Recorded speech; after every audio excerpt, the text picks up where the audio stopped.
Hello दोस्तों, DK सरकारी नौकरी चैनल में आपका स्वागत है और मैं लेके आया हूँ इस वीडियो में आप लोगों के लिए अनुपात समानुपात का टाइप 5। ठीक है, इसमें जो मैंने क्वेश्चन लिए हैं वो क्वेश्चन जो है आय व्यय से रिलेटेड क्वेश्चन है। ठीक है ना।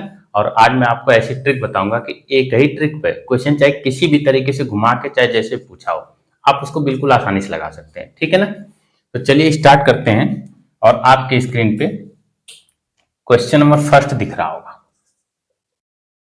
ठीक है ना। Question number first, A B तथा सी के वेतन क्रमशः 1:2:3 के अनुपात में है। ठीक है, 1:2:3 ए बी सी। ठीक है। अब कह रहा है कि यदि बी तथा सी का कुल वेतन यानी बी सी है, इनको जोड़ लेंगे यानी 5 = 12,000 रुपए। ठीक है, जिसका क्या उसको जोड़ लेंगे। अब यहां से काटेंगे 5 दूनी 10 5 चौको 20 यानी एक अनुपात का मान आएगा 2400 रुपए। अब कह रहा है ए से सी का वेतन कितने प्रतिशत। अब 24 का जब एक में गुणा करेंगे तो 2400। ठीक है। और अब कह रहा है कि देखिए कितना अधिक है ना, तो ए का सी में अंतर कर लीजिए। ठीक है ना, अंतर करके या फिर 24 का 3 में गुणा करके लगाएंगे तब भी आपकी बात वही आएगी, यानी 24 कितना हो जाएगा 7200।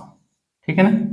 तो अब अंतर देखेंगे तो 4800 का आएगा, लेकिन किससे 2400 से। तो ये परसेंटेज में कितने की वृद्धि हुई है ये आपको पता चल जाएगा। ठीक है ना, गुणे 100, 0 0 कैंसिल, ये भी 0 कैंसिल, 24 दूना 48 यानी 200%। ठीक है ना। कितना अधिक है 7200 में से 2400 घटा देंगे 4800 आएगा। ठीक है।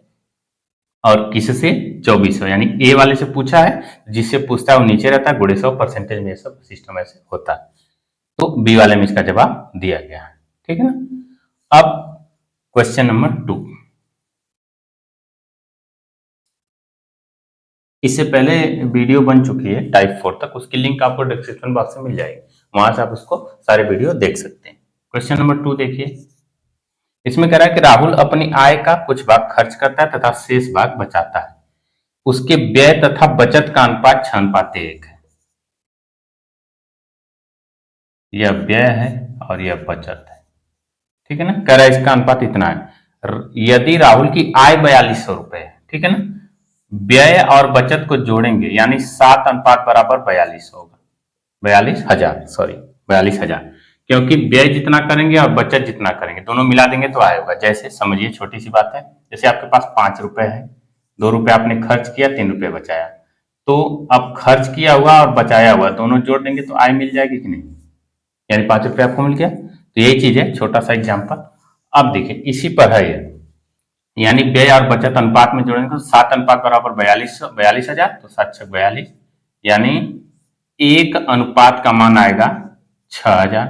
आपसे पूछा क्या है, कह रहा है कि तो उसका व्यय क्या होगा। ठीक है, तो व्यय व्यय कितना है 6 अनुपात है, तो 6 = 6 × 6 × 6000 यानी कितना हो जाएगा 36,000। यह इसका सही जवाब होगा। ठीक है, 36,000 जो कि चौथे वाले ऑप्शन में दिया हुआ। अब क्वेश्चन नंबर 3, क्वेश्चन नंबर 3 देखिए, ए एवं बी की आय का अनुपात 3:5 है, जबकि उनके व्यय का अनुपात 4:7 है। यदि ए एवं बी क्रमशः 16,000 और 26,000 रुपए की बचत करते हैं तो उनके व्यय का अंतर। अब व्यय का अंतर है तो व्यय वाला पहले लिख लीजिए।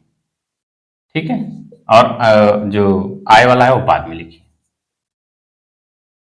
इनका तिर्यक गुणा करिए, 5 चौको 20 और 3 साते 21। यहां अंतर कितने का है 1 का। अब बाद वाला अनुपात लिख लीजिए। ठीक है, यानी आय वाला। अब इसमें बचत कितनी हो रही है 16,000 और एक कितना 26,000। इसका भी तिर्यक गुणा करिए। ठीक है, तिर्यक गुणा करिए तो हो जाएगा 3×6 = 18, या फिर पहले इसी का कर लीजिए, कोई दिक्कत नहीं। 16×5 = 80,000 और 3×6 = 18 और 3×3 = 160, यानी 80,000 में से 78,000 माइनस करेंगे तो आएगा 2,000। एक अनुपात का मान आ जाएगा 2,000। आपसे पूछा क्या है इनके व्यय में अंतर, तो व्यय में अंतर क्या होगा, यह ए है और यह बी है।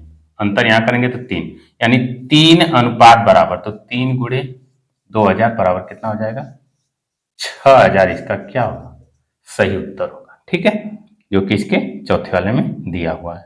ठीक है, इसी ट्रिक पे सारा क्वेश्चन लग जाएगा, चाहे क्वेश्चन किसी भी तरीके से पूछा हो, बस आप देखते जाइए। अब क्वेश्चन नंबर 4,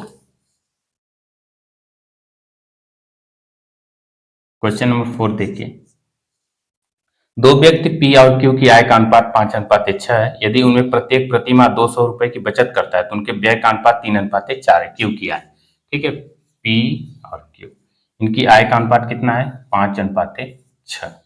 ठीक है, और व्यय का अनुपात कितना है? 3:4। ठीक है, फिर इधर व्यय वाला लिख लीजिए 3:4। अब जब प्रत्येक 200 की बचत करता है तो कुछ मत करिए, अनुपातों में अंतर 1 गुणे 200 कर दीजिए, यानी 200। यहाँ 4×5 = 20, तिर्यक गुणा करेंगे 6×3 = 18। यहाँ अंतर कितने का है? 2 का। अब 2 बराबर हो जाएगा 200, यहाँ से काट देंगे, यानी एक अनुपात का मान आएगा 100। ठीक है, अब आपसे पूछा क्या है कि क्यू किया है, तो क्यू कितना है? 6 है, तो 6 बराबर 6 गुणे 100 बराबर 600। ठीक है ना, आप देख रहे हैं बिल्कुल आसानी से आप भी कर सकते हैं। ठीक है, इसके तीसरे वाले ऑप्शन में दिया हुआ है। अब क्वेश्चन नंबर 5, क्वेश्चन नंबर 5 देखिए, ए तथा बी की मासिक आय क्रमशः 12,000 रुपए तथा 8,000 रुपए है। उनके मासिक व्यय का अनुपात 5:3 है। यदि वे प्रतिमाह समान राशि बचाते हैं तो उनमें प्रत्येक प्रतिमाह कितनी राशि बचत करता है? ठीक है ना, यानी 1:1। जब समान राशि बचत करेंगे तो 1:1 में अनुपात आएगा। ठीक है, अब जो है उनके व्यय का अनुपात 5:3। ठीक है, गुणा कर दीजिए, 3 एकम 3 और 5 एकम 5, इनमें अंतर कितने का है? 2 का। अब यहाँ जो है 5:3, ठीक है, गुणा कर दीजिए 12,000 और 8,000, गुणा कर दीजिए तिर्यक, 8×5 = 40, 40,000 बाकी है 36,000, अंतर करेंगे तो 4,000। ठीक है, यही जो 4,000 अंतर है 2 के बराबर होगा। ठीक है, तो 2 एकम 2 और 2 दूना 4, यानी एक अनुपात का मान यहां से निकल के आया कितना? 2,000। ठीक है, 2,000 निकल के आ गया। अब आपसे पूछ क्या रहा है कि उनमें से प्रत्येक प्रतिमाह कितनी राशि बचाता है, तो एक ही एक अनुपात में, तो इसका मतलब सब 2-2 हजार बचाएंगे, क्योंकि एक अनुपात इसका भी, एक अनुपात इसका भी है। ठीक है ना, यह ए है और यह बी है, तो दोनों 2-2 हजार रुपए बचाएंगे। ठीक है ना, आप देख रहे हैं सब एक ही ट्रिक पे, क्वेश्चन अलग अलग तरीके से पूछा है लेकिन लग रहा है एक ही ट्रिक पे। ठीक, अब क्वेश्चन नंबर 6, क्वेश्चन नंबर 6 में देखिए, इसमें क्या कह रहा है कि ए और बी की आय का अनुपात 2:3 है। वे 5:3 के अनुपात में व्यय करते हैं और 4:1 के अनुपात में बचत करते हैं। यदि ए और बी दोनों की कुल मासिक बचत, ठीक है ना, देखिए अब इसमें 3 चीज दे दिया है सिर्फ उलझाने के लिए। आय का अनुपात दिया है 2:3, ठीक है, और व्यय का अनुपात, यह जो है आय का अनुपात है। व्यय का अनुपात कितना दिया है? 5:3। ठीक है, ए और बी। अब बचत का अनुपात दिया है, बचत का अनुपात दिया है 4:1। ठीक है ना, तो अब यही दोनों की बचत जब आपको बता दिया है, जब जोड़ देंगे तो 5 बराबर कितना आ जाएगा? 5,000। ठीक है ना, यहां से काट देंगे, 1 अनुपात बराबर 1,000, यानी यह 4,000 रुपये बचाएगा। 1,000 का 4 अनुपात में गुणा करेंगे, 1 अनुपात में, यह कितना बचाएगा? 1,000। ठीक है, ए और बी क्लियर है। यहां से आपकी बचत निकल गई। अब आय का अनुपात व्यय का अनुपात दिया, फिर वही फॉर्मूला, व्यय वाले में गुणा कर दीजिए, 5:3 में यहाँ 4,000 का गुणा कर दीजिए और यहाँ 1,000 का। ठीक है, तिर्यक गुणा तो हो जाएगा 5,000 और यहाँ हो जाएगा 12,000। ठीक है, अंतर करेंगे तो 7,000। ठीक है, 12 में से 5 जाएगा 7,000। अब यहाँ 3 दूना 6, 5 एकम 5, यहाँ अंतर कितने का है? 1 का, यानी 1 अनुपात बराबर आएगा 7,000। ठीक है, आपसे पूछा क्या है? 7,000 आ गया। अब आपसे पूछा क्या है कि बी की मासिक आय, ठीक है, तो बी की मासिक आय कितना? 1 अनुपात, तो जब एक ही अनुपात निकाला और 1 अनुपात बराबर 7,000 दे दिया तो यही आपका उत्तर हो जाएगा, यानी बी की मासिक आय 7,000 रुपए होगी, जो कि इसके पहले वाले ऑप्शन में दिया हुआ है। ठीक है, अब क्वेश्चन नंबर 7, कोई भी दिक्कत होगी तो आप कमेंट बॉक्स में बिल्कुल आसानी से कमेंट करिए, आपको जरूर बताया जाएगा। ठीक है, किसी भी क्वेश्चन में आपको दिक्कत अगर हो रही है। ठीक है, क्वेश्चन नंबर 7 देखिए। अब क्वेश्चन नंबर 7 आप देख पा रहे हैं, एसएससी सीजीएल टीयर 2 में 2019 में पूछा गया क्वेश्चन। ठीक है ना, अब इसको लगाते हैं। कह रहा है कि ए, बी और सी अपनी आय का क्रमशः 80, 85 और 75% खर्च करते हैं, यदि उनकी बचत का अनुपात 8, 9, 20 हो तो ए और सी की आय में 18,000 रुपए का अंतर हो तो बी की आय क्या होगी। देखिए,